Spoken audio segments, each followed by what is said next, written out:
All right. We'll start officially. Oh, yeah, please.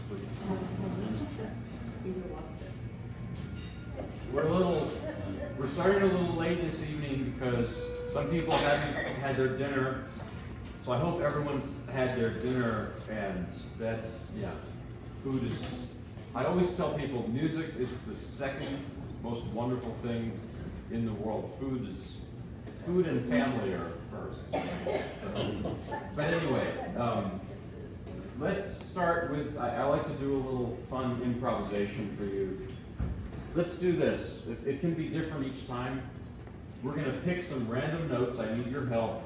And then throw in a popular tune that everyone knows, and that I need to know it also to be able to play it. So, could you give me some random notes, please? We'll do like 4 random notes. A, okay, very good. G. A, G. C. C, okay. And how about a flat or a sharp note? B flat. E, okay, how about, I heard E flat and B flat, so we're gonna, that's, okay. Is that what we have? A, G, E flat, B? Or am I leaving something out? Okay, I probably am, but okay. We'll do that, and then what's a popular tune that you want me to throw in there somehow? Anything. Just a popular melody that everyone knows. Clementine. Clementine. How does that go? Oh my God. That's it. Okay, that's it. Okay, so, and Clementine. All right, let's see.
I made a classical version of and then I threw in those random notes. But sometimes I got them wrong. But then sometimes I got them right. Okay. I want to start with a beautiful, very quiet piece that you've probably heard before, but not on piano. You've probably heard this with orchestra and violin. This is Bach, the aria in D major from the orchestral suite number 3. And it's famous. They play it in a lot of movies and things. I'll play you the opening. It'll be familiar. It's like a...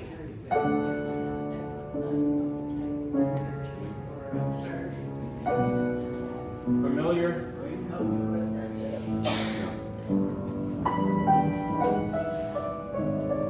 By the way, it's raining outside. Whenever I come here, I bring the rain. I'm good for the crops. Okay.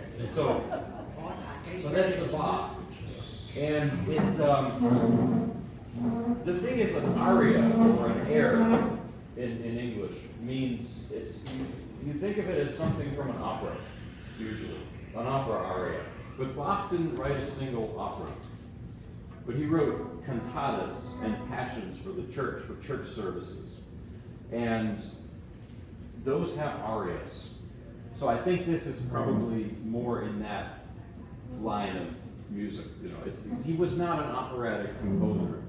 He was writing, and you know, at some point he wrote one cantata a week for church services, one of his jobs, which is unthinkable. How he did that with 25 kids, apparently he had 24 kids. He's a hardworking guy. I think he worked so hard. Not his own kids. No, yeah, it was his own kids. Yeah, he had first marriage. Unfortunately, his first wife died, and then his second marriage, I think it was combined. But in those days, people would have 25 kids. I know, it's just, and I have 2 small kids, and I feel tired all the time. Apparently Bach, at some point later on, he went blind because he'd stay up late at night by candlelight compose. He just strained his eyes. So, but at any rate, this piece it's the aria from the suite in D major. Here's a quote I want to share that I like. There's a writer about music, I don't know who it was, that said that when God speaks to angels, it probably sounds like Bach. But when angels speak to each other, it probably sounds like Mozart. I like that. You know, yeah. So here it is. The Bach.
the pedal was off. It's not.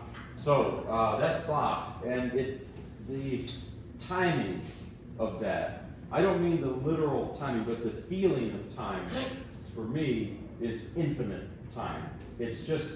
Or rather suspended. Time is suspended. It's just you're in a vacuum, and it's just not in a bad way, maybe, but it's really quite beautiful and deep and profound, and that's Bach. And I think that quote I was sharing, about Bach and Mozart, their music is up in the stratosphere somewhere. I really think. Beethoven, who I'm going to play next, is more human. He's with us. He struggles. I don't know if Bach and Mozart, I'm sure they struggle, but their music doesn't sound like it has struggle in it. It's somewhere in this beautiful realm. It's also a historical thing that the 19th century, when Beethoven came about, the world changed, Europe changed, politically, spiritually, everything changed. And Beethoven was a new kind of man, I think, the Romantic era and everything, the individualist. Because Bach worked for the church all the time, Haydn and Mozart intermittently, they were working more for the court or for commission. Beethoven was working for himself.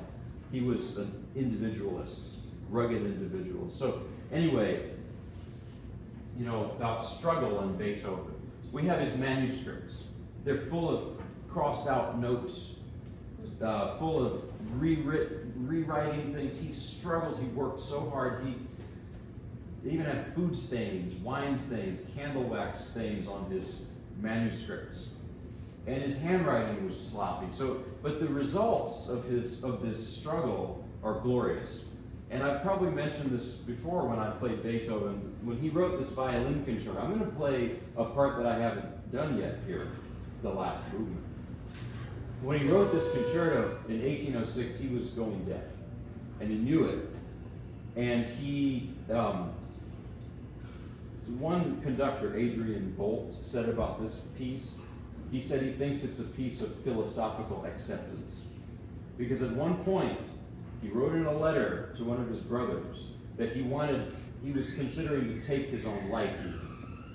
But he found hope anyway. And then, he developed the ability to hear music without hearing it. In other words, hearing it completely in his head, internally.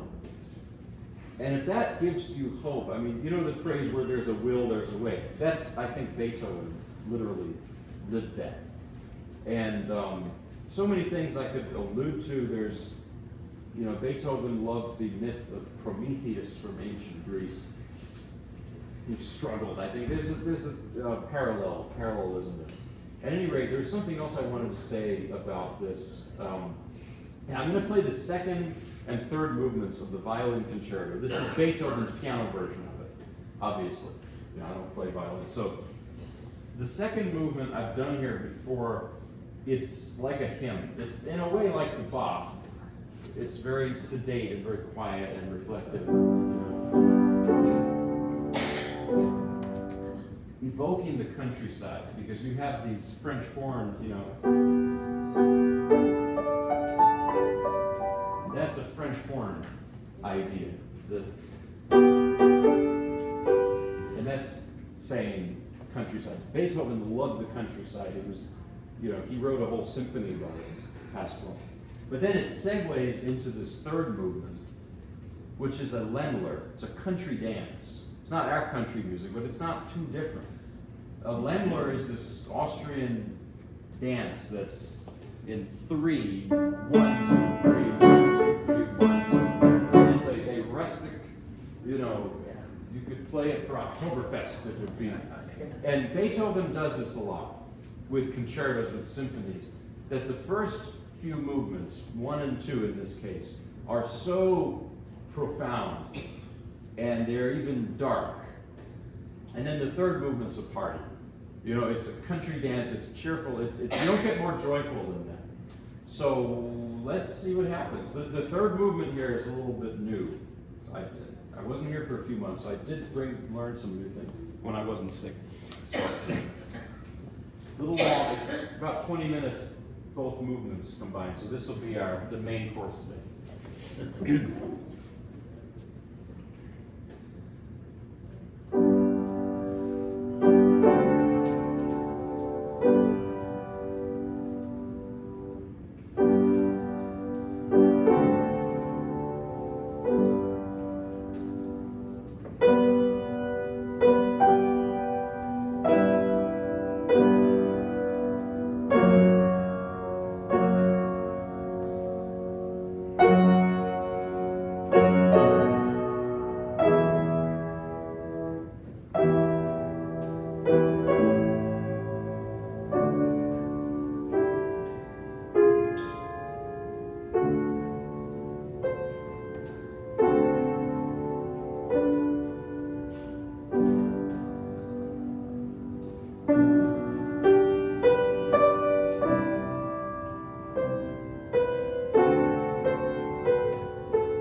the piano, I've been saying this, that especially at my piano at home, the weather changes affect pianos. And for some reason, every piano now, I have to use a metric ton of force to press each key. It's every piano with the weather, but at any rate, I was thinking that, so it almost reminds me of paintings, especially the second movement, paintings of the countryside. But I'll give you sort of a imaginary scenario for that whole second and third movement thing. Imagine you're in the countryside somewhere, probably in the 19th century. You're just walking around, reflecting on life, on the beauty of nature, and you're in this kind of philosophical mood, but then all of a sudden you hear some noise, and you run into a group of farmer people, having a party, and you join them. That's the last movement. That's how I see that. You start with this meditative thing, and then it just turns into the celebration. So, let's see. I'll play another heavy-ish work before I get into the lighter stuff, which is coming. I always save that for the end. You have to have dessert too. So, more. This is more roast beef and gravy. The two big things I'm doing now are trying to conquer this Beethoven, which is kind of, by the way, it's my own arrangement of Beethoven's arrangement of Beethoven. I'll explain why. So, he did this piano version, but it's for soloist plus orchestra. And what I've done is I've written in the margins and made a version that tries to include much of what the orchestra does. Maybe that's why I get so tired after playing, because that's hard to do, and it's, But I'm also doing the Franck Sonata, not Frank Sinatra, but the Franck Sonata. Yeah, I think I've done the first movement, possibly the second, and I don't think I've done this third movement here. Or if I did, I don't think I did. I think I learned it since we last met. But at any rate, the Franck Violin Sonata, this is Alfred Cortot's piano solo version of it. So, it's another iconic piece, not only in violin repertoire, but in all repertoire.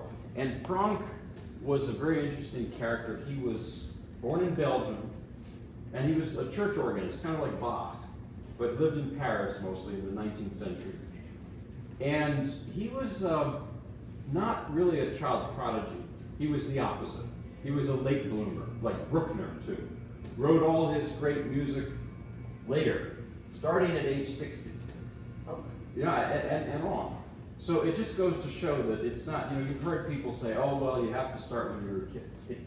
No, I don't believe that. I really don't. I actually like those stories of the late bloomers. It's really fascinating. And I have a story about that. Franck, by all accounts, was a pretty quiet, humble, hardworking church organist, Catholic. He was pretty religious. And he composed all of these masterpieces later in his life. And it was just like an explosion of creativity that seemed to come out of nowhere almost. And there was a concert with his new compositions. And his wife got mad at him. Why? Because the music is so charged, so emotional, so unstable. She confronted him. She said, we've been married, 45 years? Is that you? I didn't marry this person. That you've been hiding this whole side of yourself from me. So I found that really, really interesting and kind of amusing. So somebody said that Franck's music is like sermons in sound. I think that's a good description.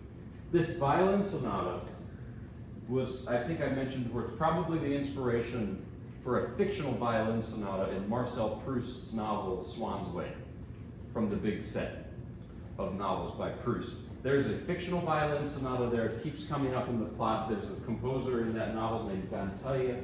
It's probably the Franck sonata he had in mind.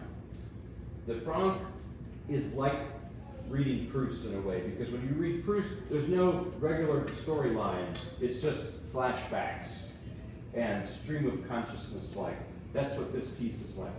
Especially this third movement I'm going to play, Recitative. Recitative in opera means semi-spoken, semi-sung. And this is, at least the first 2 pages of this are just like an improvisation written out. Now here's the thing. You're a church organist like Franck. You have to improvise a lot.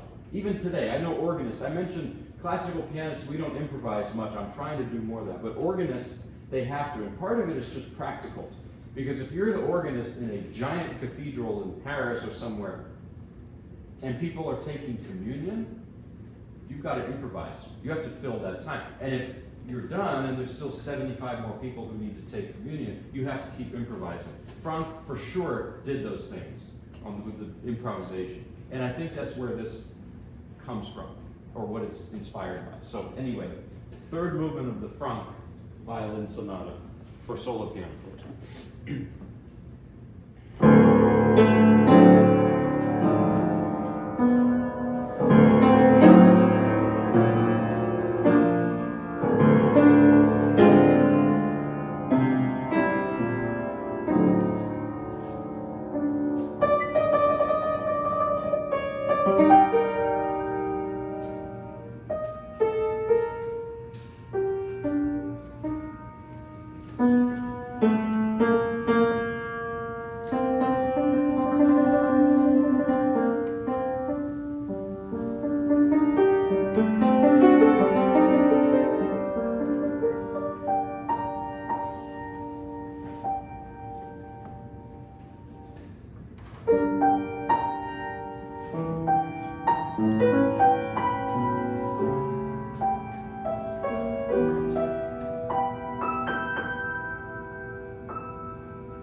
I want to take one look at the pedal if I can have a couple minutes, just that something started to get a little funny there. So, tell some jokes, please.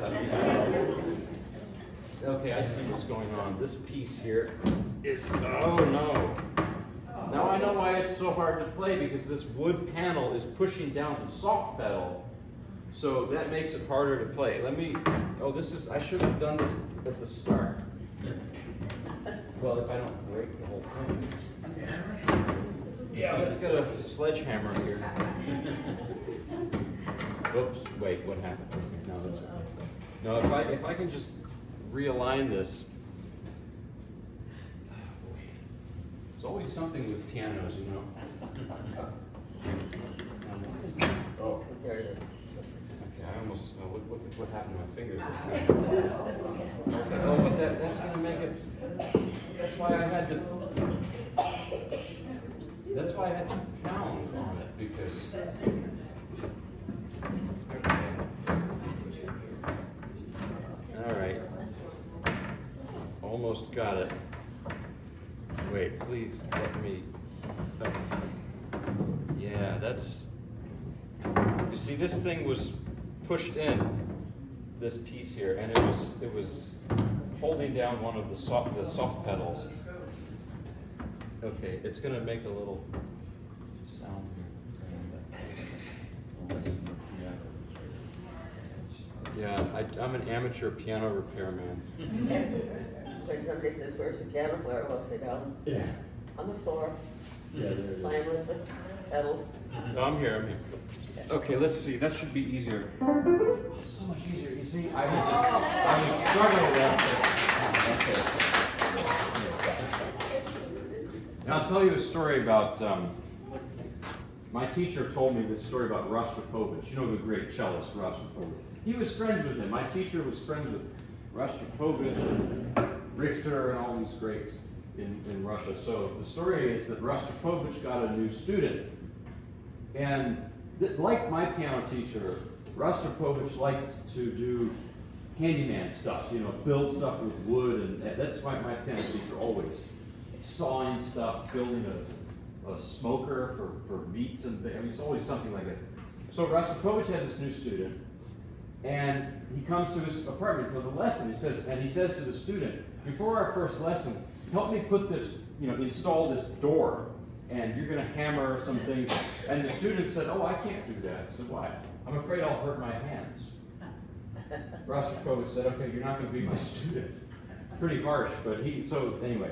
So the point is, anyone, even someone who plays instruments, should know how to, get a little dirty sometimes. So let me see how we're doing. That would have been so much easier. I would have hit more right notes. Okay, so, all right, here is some Spanish music. Before I get to the Malagueña, I want to play you another piece I just learned not so long ago. The Habanera by Pablo de Sarasate. It already sounds pretty Spanish. So a habanera is a Spanish dance with actually a Cuban Havana origin. It has a rhythm like this. I'm going to play the rhythm, and there's going to be a familiar tune that's going to pop into your head right now. I'm like a hypnotist. You know it, right?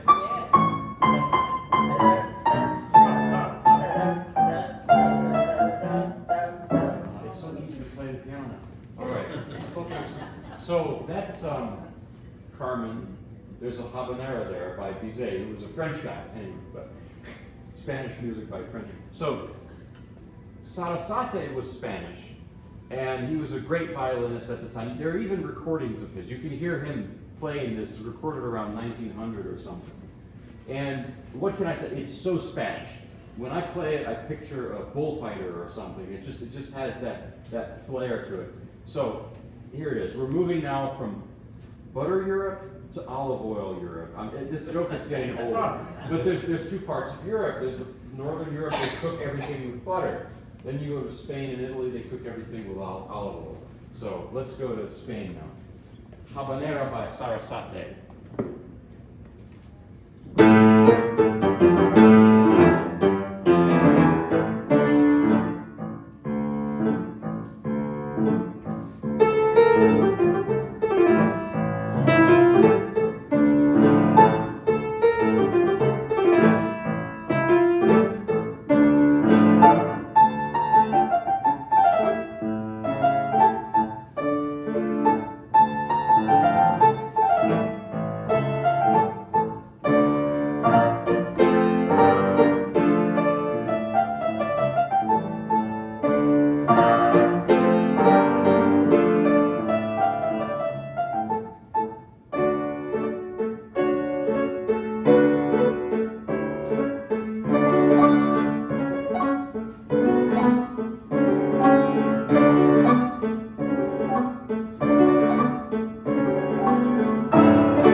A couple more, because I don't want to keep you too late. If you have to leave, it's fine, please. I don't need to keep anyone. We started a little later because dinner, I wanted everyone to eat, so you know, that would be rude if I didn't let you eat. So now I'm going to do the Malagueña by La Cuona. This is definitely directly inspired by flamenco music. And flamenco music is a really interesting mix. It's like Spain, it's a melting pot. You look at Spanish history in the Middle Ages, you know, there was this thriving Muslim Islamic civilization, there was a Jewish civilization in places like Cordoba and Seville. And there was also a big presence, and still today, of Romani or gypsies. You know, there was all of these musical styles mixed, and that's flamenco, pretty much. So it's a flamenco piece. Now, La Cuona was a Cuban composer, but it's a Spanish subject for sure. It's not really a Cuban piece, it's a Spanish piece. Malagueña means a woman from Malaga. And Malaga is a city in southern Spain. It's one of the centers of flamenco music. And this, oddly enough, is probably one of the handful of actual piano pieces, original piano pieces that I play for you. Because I do all these arrangements. This is written for the piano. It's a native piano piece. And you have other versions for singer or guitar. Those are all arrangements. So how do you like that? This is the first legitimate actual piano piece. I mean, they're legitimate, but not an arrangement, is what I mean. So, yeah.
this piece came out of the piano. So I'll find a way to put it back.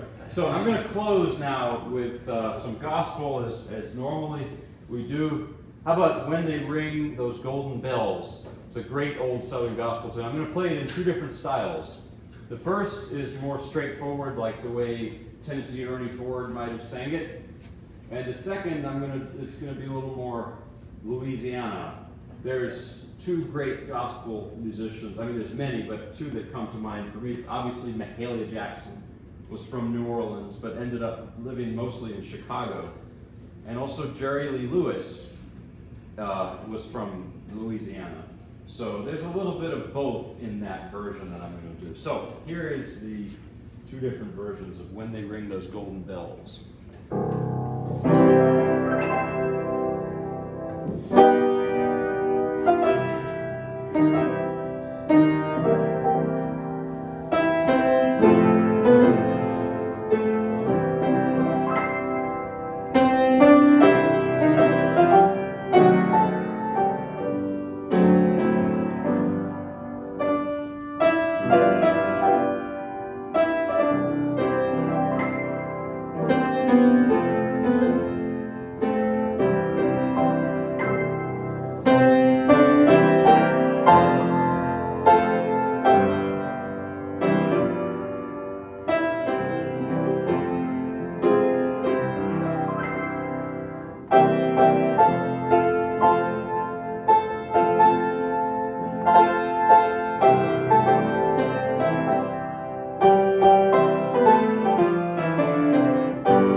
Thank you.